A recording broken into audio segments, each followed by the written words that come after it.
जैसा कि आप सभी लोग जानते हैं कि आज हम कांसीराम जी की इस विशेष दिन पर यहाँ पर सभी एकत्रित हुए हैं।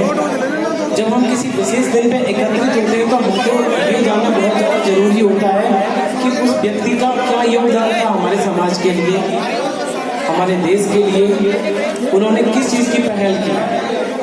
मैं आपका ज़्यादा समय न लेते हुए मैं बहुत ज़रूरी मुद्दों को यहाँ पर उठाना चाहूँगा।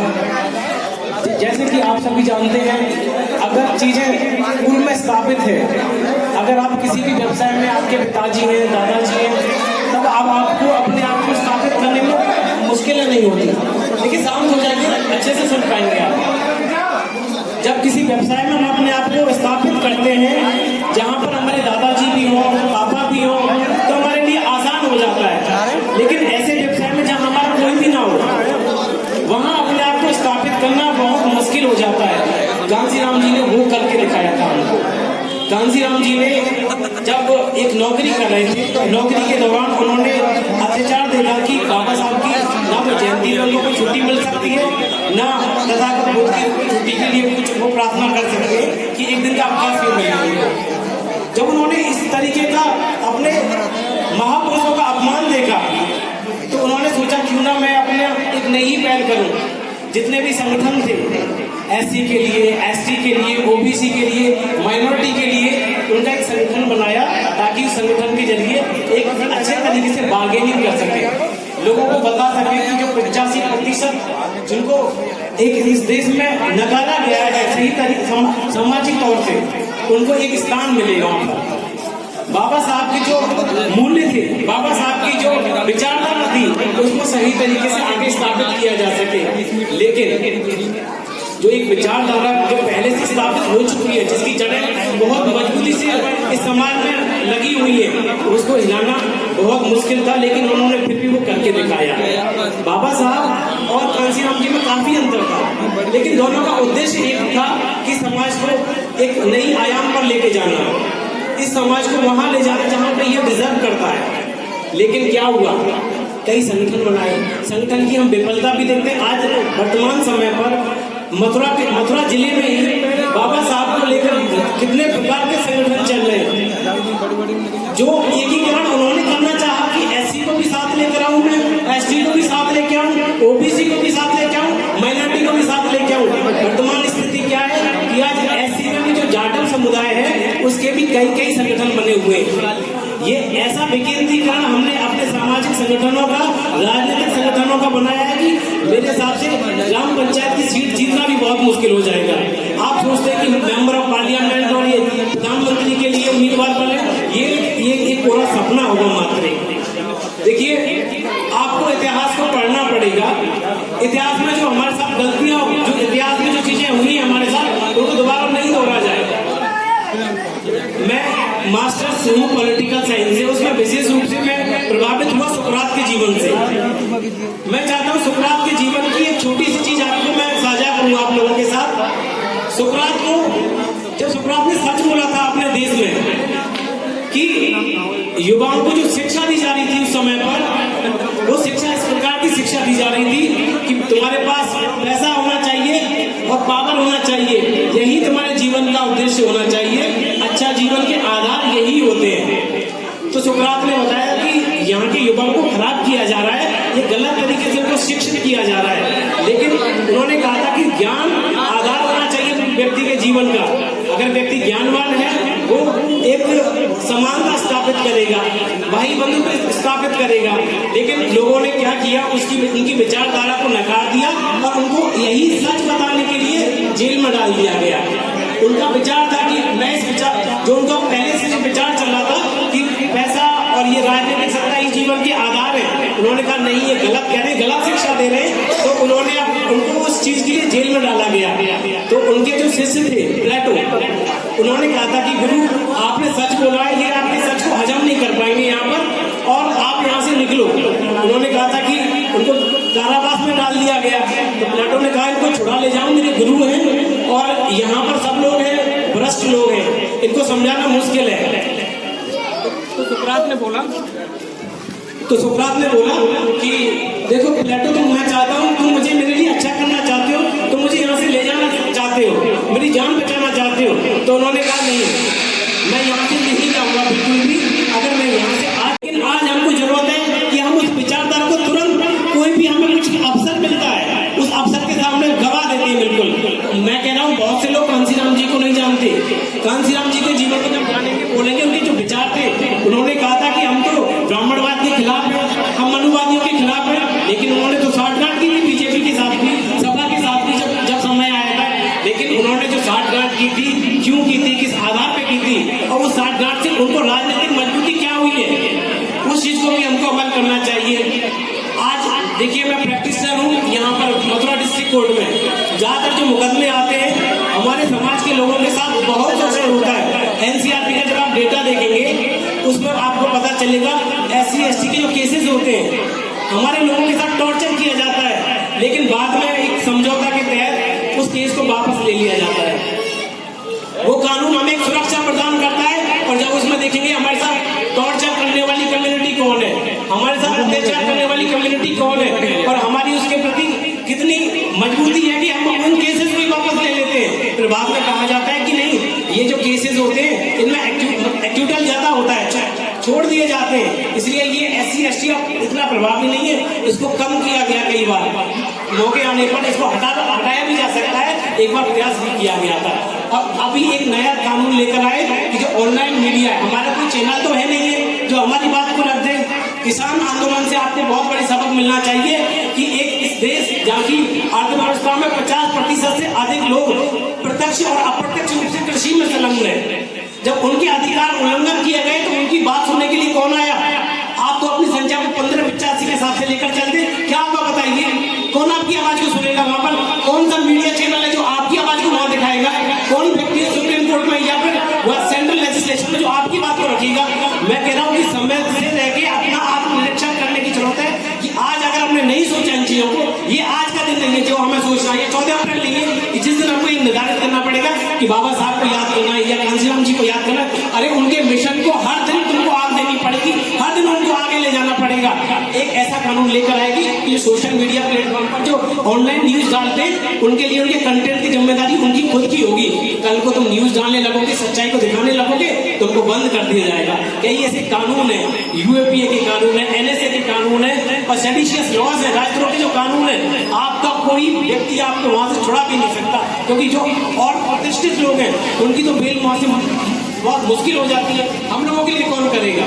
इसीलिए कह रहा हूँ अपना राजनीतिक प्रतिनिधित्व मजबूत करने की जरूरत है, हमें अपना नेता चुनने की जरूरत है। हम ग्रामीण स्तर पर तो अपने आप को मजबूत नहीं कर पा रहे, हम मंडल स्तर पे क्या करेंगे, जिला स्तर पे क्या करेंगे, और राज्य स्तर पे तो राष्ट्र स्तर की मैं बात ही नहीं करता, क्योंकि मुझे पता है कि जिस दिन मजबूती आ जाएगी दिख जाएगा चीजों के बारे में, क्योंकि हमें मजबूती जमीनी स्तर से शुरू करनी पड़ेगी।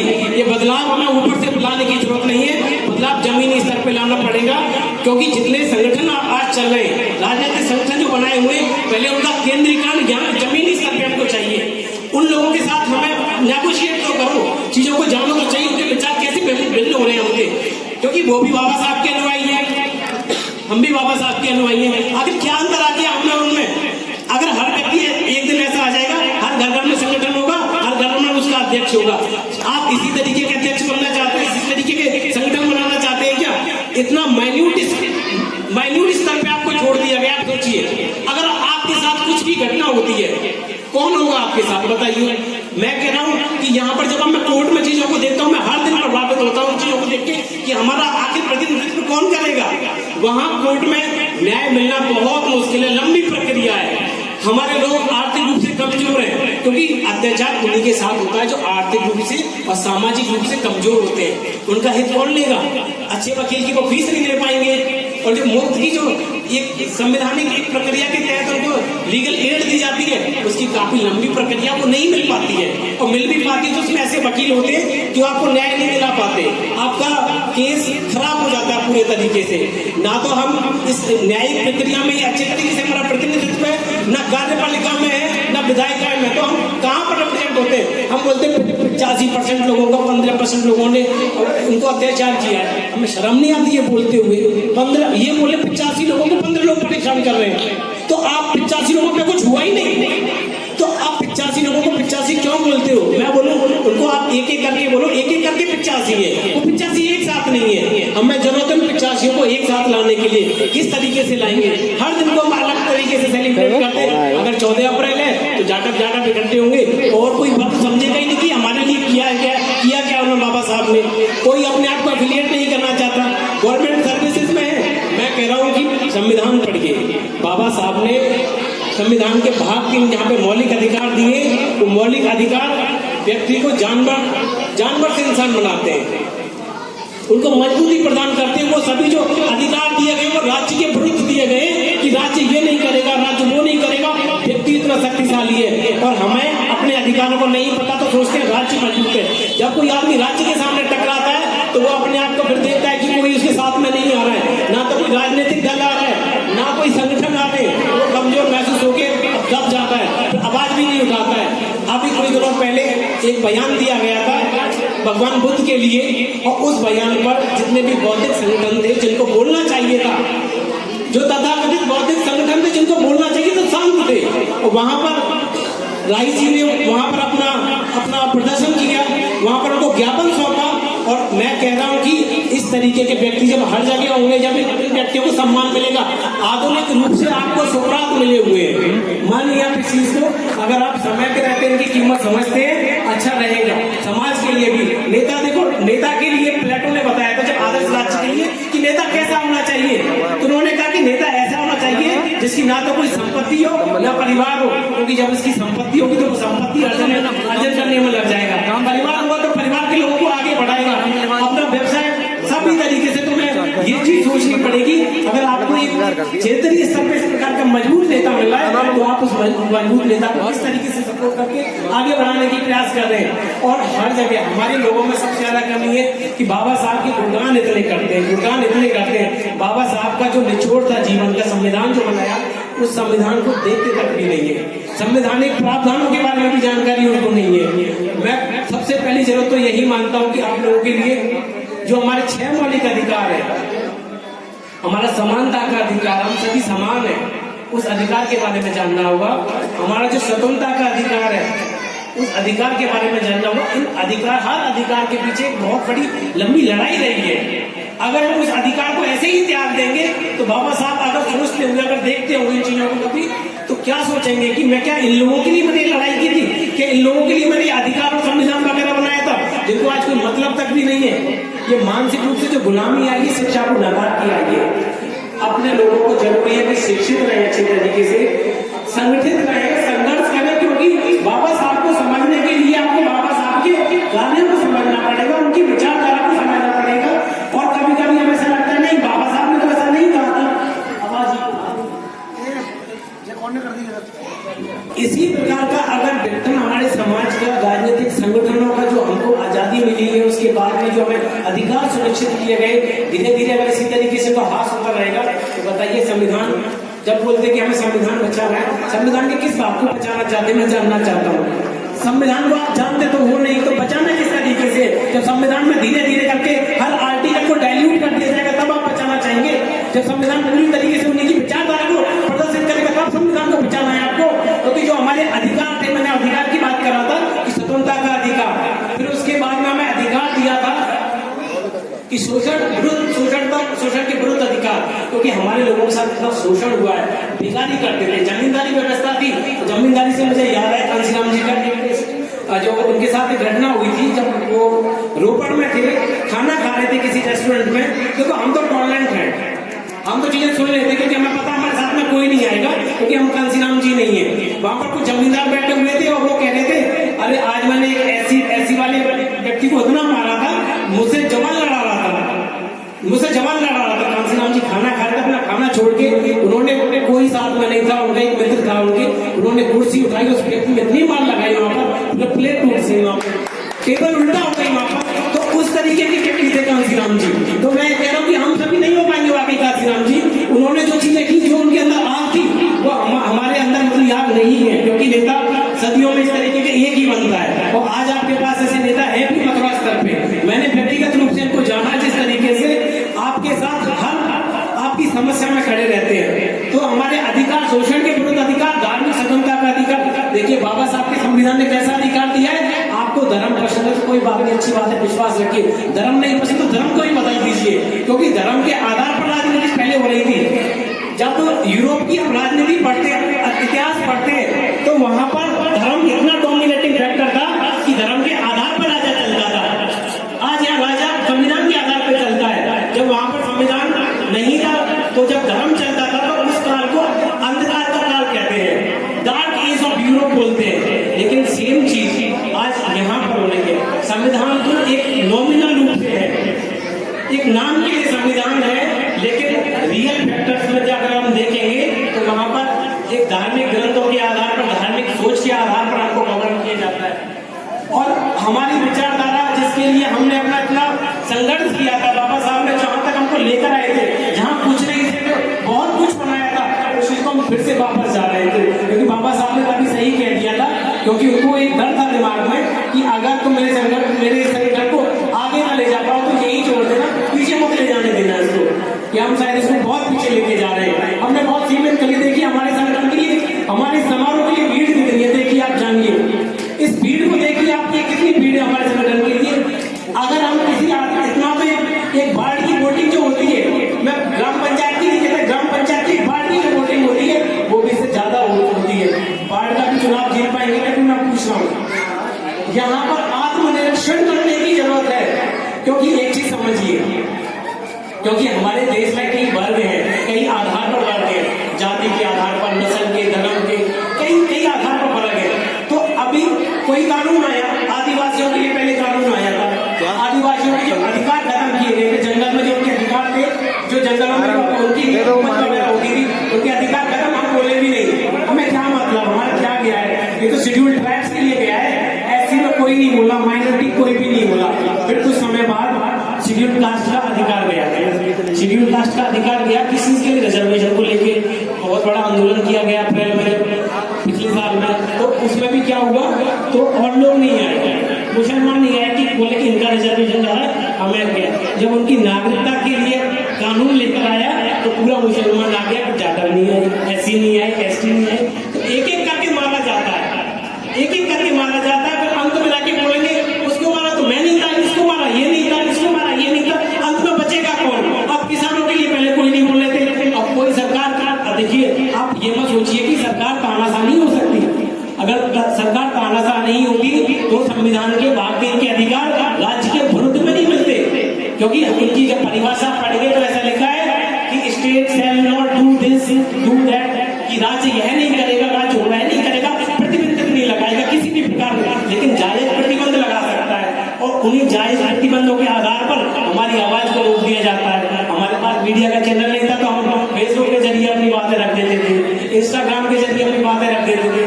आज उन्हीं को बंद करने के लिए एक नया कानून लेके आ गए, और उस कानून का विरोध कौन करेगा वहां पर? कौन हमारा प्रतिनिधित्व, बताइए तो सही, कौन विरोध करता है? वहां पर कोई विरोध नहीं करता उस तरीके से कानून, क्योंकि उनको पास करने के लिए जो संवैधानिक प्रक्रिया है, 2/3 बहुमत, और जिस तरीके का कानून पास होता है उस तरीके का बहुमत वहां पर चलता है। तो वहां पर हम जब बहुमत में नहीं गए, 5-10 नंबर से क्या हो जाएगा बताइए? सेंट्रल लेजिस्लेशन में 5-10 अगर हम कैंडिडेट पहुंच भी जाएंगे, क्या हो जाएगा? अगर हम 85% अपना नंबर तो बताते हैं, वहां पर 85% है या नहीं वो तो बता दो। और ये कितना शर्मनाक है, हम बोलेंगे कि 15% लोग वहां पर कब्जा करके बैठे हैं, ये और बहुत लंबे समय से बोलते आ रहे हैं इसको। मुझे बड़ी हंसी आती है इस चीज को लेके, और गुस्सा भी आता है कि हम ये डिफेंस लेते हैं कि 85% लोगों को 15% लोगों ने गुलाम बनाया। अरे उस गुलामी की वजह क्या है? धार्मिक रूप से गुलामी की हुई है, मानसिक रूप से गुलामी है, और उस गुलामी के चलते आप अपने घरों में वही चीज मान रहे हो जो तुम सामाजिक रूप से विरोध कर रहे हो, सामाजिक रूप से जिस चीज का विरोध कर रहे हो वही चीज तुम घर में मान रहे हो। तो ये दोहरापन कब तक चलेगा? किसान के संगठनों से सीखो कैसे उन्होंने अपने आप को एकत्रित किया, कैसे मजबूत रहे। अगर SC/ST के लिए होता वो इतने मजबूत, इतने लंबे समय तक नहीं रह पाते, किसी भी कीमत पर नहीं रह जाते, क्योंकि उनके पास एक बैकबोन होने चाहिए। चलो पंजाब के किसान समृद्ध थे, बड़े किसान थे, बड़े जमींदार थे, वो आ गए, हमारे साथ कौन आएगा? क्योंकि हमारे नेता को तो कोई भंडने तक तो करता नहीं है। बाबा साहब ने कहा था अपने कमाई के हिस्से में से कुछ हिस्सा आप राजनीतिक संगठनों को दो, उनको मजबूती प्रदान करो। कल को आपका नेता कहीं भी अट जाता है कि कोई विरोध के लिए चला जाता है, गिरफ्तारी भी हो जाती है, उनके मुचलके जो भरे जाते हैं, बेल बॉन्ड भरे जाते हैं, उनके लिए कौन फायदे से करेगा? मुझे बताइए तो सही। वो अपने घर